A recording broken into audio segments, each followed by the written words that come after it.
Mary Pat and I spent a lot of time in African-American churches in our state. You know why? Because those have been the most reliable Democratic votes in America for the last 50 years. And every time the Democrats come into an African-American church, they say, we're going to give you safer streets and better schools. How's it working? That's all I said when I went there. Most of the time I just sat and listened. But when I spoke, that's what I said. I said, the Democratic Party has promised you safer streets and better schools. Have they delivered? And if they haven't delivered for 50 years, what makes you think they're going to deliver this year? Why don't you give somebody else a chance? We went into Hispanic neighborhoods, into their churches, into their small businesses, and sat and listened. And when I initially went, they didn't want to talk to me because they had had a Republican come there for a long time. We have to campaign in places where we're uncomfortable. And when we go there, we better have our listening ears on, not our talking mouth, our listening ears. Because we haven't listened to those folks for a long time as a party, and we need to listen.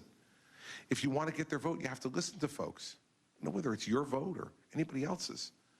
You got to listen.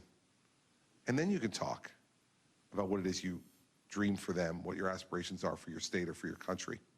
I like my odds if I'm on that stage next September against Hillary Rodham Clinton. I wanted you to remember one thing that these folks know because they're from New Jersey, but you should know. 49.5% in 2009. In 2013, after governing as a conservative in New Jersey and doing these things for 4 years, 61% of the vote in a state that Barack Obama had gotten 59% the year before. The year before, he got 59, I got 61 the next year. I won the Hispanic vote, won it, 51% of the Hispanic vote in New Jersey. 22% of the African-American vote, up from 9% 4 years earlier. And 57% of the female vote against an 18-year female state senator. In the end, if you walk away from today with nothing else, just remember this: I know how to win. And if we don't win this election, we won't recognize this country in 4 years. We won't recognize it.